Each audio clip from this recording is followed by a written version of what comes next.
Hello, welcome back to my channel. Do excuse the rain if you can hear it. It's coming down like fairly hard, so it's super cozy and perfect for reading and journaling and all that good stuff. But we are continuing with the HRCYED recommendations. We have reached the food pyramid, and I'm feeling quite smug about this one because I already have 2 books on here. They're both Danish books, one about ultra-processed food and one about gut health. So very themed to the prompt. But we still need 3 more books because we need 5 in total. And let's see. I do have some recommendations for you, and then I have a TBR for myself. Excuse me as I'm trying to situate. I'm trying to charge my iPad at the same time. So first up, recommendations for you guys. Now, I've put down Taiwan Travelogue, but I actually DNF'd this one. But I think it was in the Booker Prize. I can't remember if it won, but this is about Taiwan, and in this period it was under Japanese rule, and it's about this Japanese author who goes to Taiwan, and she has a Taiwanese interpreter and like local guide, and basically she wants to eat her way through Taiwan because she loves food. And I just thought it was really, really boring.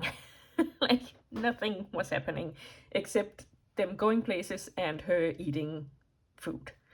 And that was just not for me. But if that sounds like for you, great, go for it. Also, it did have like this fact of the Japanese writer eating her way through Taiwan. I assume, as far as other people say, it's like a commentary on colonialism and how the colonizer is appropriating and what's it called? Taking advantage of the colonized and their resources.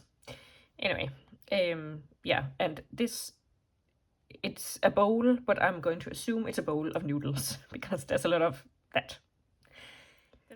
Then we have Before the Coffee Gets Cold, and this is a book about a coffee shop where you can travel back in time, but only in that specific place. So you're still in that seat in that coffee shop, and you're only back in time as long as the coffee stays warm. So as soon as the coffee gets cold, you are transported back to your own time. So you can basically use it to go back to understand a situation better that you had in this coffee shop. And obviously we do have coffee on the table. We also have a cat, so you could use it for the animal families as well if you are doubling up. Basically this is about this coffee shop, and I would say it is a novel, but it's very like serialized, or what you might call it, because it's about these 4 or 5 people who each go back in time to rectify some sort of situation. So yeah. And if you do enjoy it, there's a whole series of this type of book. Then we have As Long as the Lemon Trees Grow, and here we have lemons. This is about Syria and the civil war there, and this woman who works at a hospital, and really she's supposed to be a pharmacist, and I think she's only had her like first year or 2 of teaching, but because everyone else has left, she is basically working as a doctor at this hospital where victims of like bombings and snipers are coming in. Yeah, this was really, really hard and heartbreaking to read, but so important, in my opinion, to learn about what is going on like in ordinary people's lives during these situations. Then we have ultra processed people. So obviously here is some bread, And this is another book about ultra-processed food. Can you tell I have been going on a little bit of a kick with that lately? And yeah, basically what it says on the tin, ultra-processed food, why do we all eat stuff that isn't food and why can't we stop? Really, really informative and scary, kind of like you start looking at all the food in your fridge and pantry and you're like, should I eat this? So yeah, read with caution, but like I said, really, really good and informative. Then we have Legends and Lattes, and she does have like a coffee cup and coffee thingy here, but if you want to read before the coffee gets cold and count that as coffee, you can count this as pastry, because we do have some pastries and cakes here.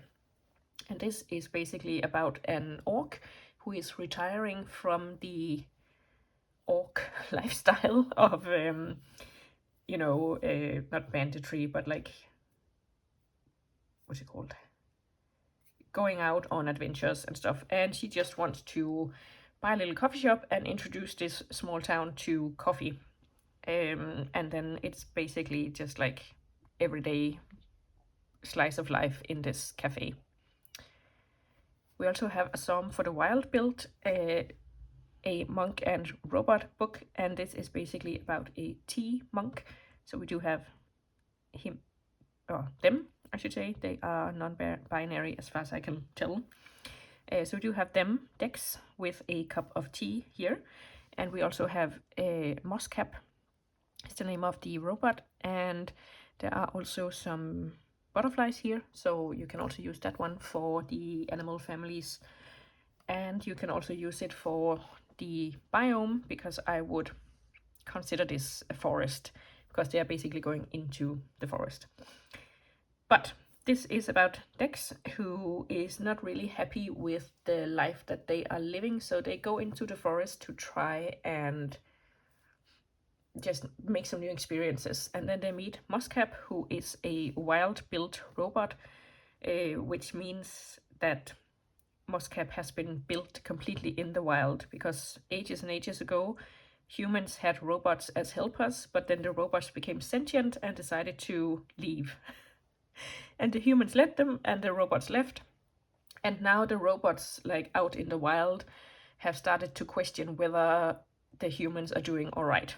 And in this world, it would be a big, strong no. But in Dex's world, I think the humans are doing all right. It's quite solar punk. I only know a little bit about solar punk, but as far as I would consider solar punk, I would call this a solar punk world, where it's like there is some currency, but it's not strictly like consumer goods and stuff like that. It's more built on, I'll do you a favor and then you can give me some credits, and then I can use your credits to give to someone else who does me a favor. So it's more like a barter system, if you will. Anyway, it's a novella, so it's quite short, and it's a duology, so if you want to read a series, you can read this one. Really good, highly recommend. Let's move on. Now this one I haven't actually read, because I don't think this whole series is for me. But there is a series called Dream Harbor, I believe, and they have this pumpkin spice cafe, and there's some coffee cups here, so I would assume that's the pumpkin spice lattes. And they also have pumpkins. There's also a cat on the cover, so again, another book for the animal families. Then they also have the Cinnamon Bun bookstore, and I'm assuming there's some pastries here in the window. So I'm assuming that is the cinnamon buns. Again, the cat is also there. Like I said, I haven't read these because I don't think it's for me. It's like small town romance books as far as I can tell, and I don't love romance, so. But if you do, that's available to you. Then we have Chocolat by Joanne Harris. This is the movie tie-in cover, because that was the only one that was very obviously a piece of chocolate. But this is about this woman who settles down in a small French village, and she starts up a chocolate shop. And this chocolate is sort of magical because it opens up memories and opportunities for the people who eat it. And yeah, it was just really atmospheric and wonderful. I would consider this magical realism. Excuse me. Magical realism, and I don't love magical realism, but this one was more my style of it. And if you do like Joanne Harris, he has a couple of other books that I also read. Now, The 5 Quarters of the Orange, so obviously we have the orange peel here, was not really for me. I think this is about a woman who goes back to another small French town. There's definitely a theme. And she is the daughter of this woman who was the cause of a tragedy during the German occupation in France during World War II. And she finds a set of recipes and journals that tells some more facts about what happened that summer. And then I think we also follow her when she was a kid during that summer and how she experienced things at that time. There's also a book called Blackberry Wine, so we have the berries here. And this is also about someone who goes to a small French village.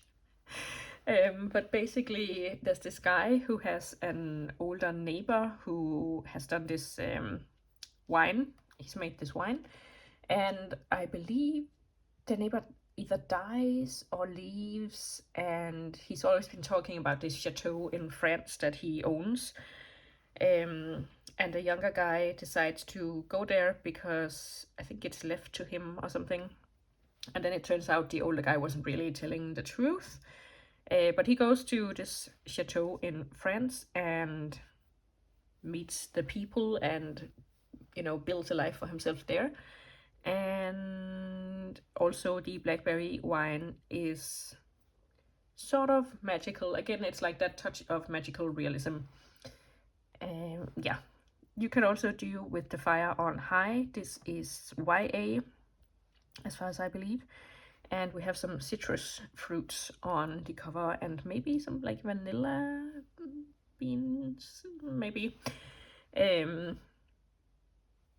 This is about a young woman who has a small child, and she just really loves cooking. And when she cooks, like, something magical happens.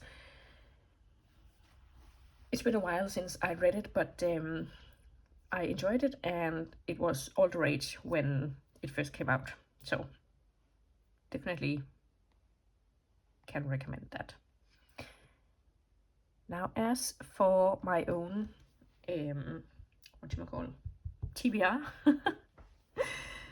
I have put down The Art of Making a Forgotten Cup of Tea. I'm not gonna lie, I couldn't remember why I put this on my TBR, and this just screams non-fiction to me. But apparently it's fiction, and it's set in Romania during the fall of the regime. And it's about this family who's just trying to keep it together, and especially one of the sons of the family who is like roped into supposedly the secret police, but is it really the secret police? And then there are also 2 British journalists, I think, who come and expect to cover this story from a safe distance, but they get caught up in all of the happenings during these times. I also read I Must Betray You by Ruta Sepetys and really enjoyed it, about the same time period and life under this totalitarian regime. And yeah, if you enjoy Ruta Sepetys' writing, you should definitely read that one if you haven't already, because I learned a lot and it was devastating. Then we have Rebel Gardening. Oh, and obviously tea. Rebel Gardening, I'm assuming those are tomatoes. And I found Alessandro on TikTok and I don't really watch TikTok anymore, but he has a really nice approach to gardening and making food and cutting down on food waste and just like using what you have and all that stuff. So I would like to support him by reading his cookbook. Then we have Automatic Noodle, and obviously these are noodles. This is about after a devastating war, apparently, like humanity is struggling. It's set in San Francisco, and a set of robots come back to life and realize that they can do whatever they want, and what they want is to start up this noodle shop to feed the people of San Francisco after this devastating event. How many times can I say devastating? But yeah, sounds fun and interesting. Then we have Arsenic and Adobo, and again here we have some rice, which I think I would use. There's also this stew, or what you would call it, and there's definitely like some chicken bones peeking out. There's also a dog, so you can again use it for animal families. For some reason there's a connection between food and animals on covers. But yeah, this is a murder mystery as far as I remember. Yeah, it's about Rosie, I think, who returns to her small town and is trying to help her aunt resurrect her business, her restaurant. And a food critic comes by, who's an old ex-boyfriend of Rosie's, and he ends up dropping dead after eating at her restaurant. So the police are obviously concerned that she has something to do with it. Then there's a noodle shop mystery series. I also managed to find a noodle shop mystery series, so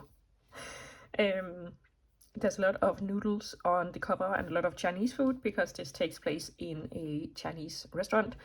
The premise very much sounds like Arsenic and Adobo, where a young woman returns to her small town to help in her family's restaurant, and this time it is the property manager who ends up dead after a delivery from this Chinese restaurant because he is allergic to shellfish and someone delivered him like shellfish noodles. So how could that happen? And obviously the restaurant people are number one suspects.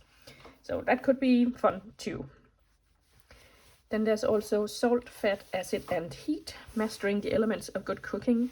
I'm assuming this is some sort of cookbook, like basic beginners, hopefully, because I need that. I am on a bit of a journey with my diet, trying to make sure I get all the nutrients I need from my diet, but it's quite hard when I am a picky eater who doesn't love cooking, but who wants to save money on food, so I don't want to do the meal delivery services. Also, I am gluten-free because of a gluten intolerance, and I am like semi-lactose free because of lactose intolerance, and I do have some like IBS issues, so I don't eat onions, and obviously all the ready prepped meals usually have onions in them because onions taste great. Also, having read all these books about ultra-processed food, I want to avoid ultra-processed food. So you can see it's a bit of a learning curve here. So yeah, hopefully this could teach me a thing or two. And we have a pick of foods we can choose from. I'm going to assume that that is beans for no real reason. But we also have some onions here, some herbs, and a lot of oils and stuff like that. If you want to lean more into non-fiction, if you want to lean more into fiction, then you can read Hemlock and Silver, which is, I believe, the latest from T. Kingfisher. And obviously we have a great big yummy apple here. And It is a retelling of Snow White. It sounds kind of wild, where the king's daughter is sick, so she has to go and try to rescue her. And then there's an alternate reality in the mirror, and a dead sister, and a mad mother. It sounds like a wild ride. So, and then we have Salt. I love Salt. And this book has been like on and off my TBR for a little while, because I think Kayla read it in a video and she started out really loving it, and then she kind of hated it at the end, I think. But then I saw this guy on Instagram, I think, who had read this and was just like so in love with it, and sharing all the facts that he knew about Salt.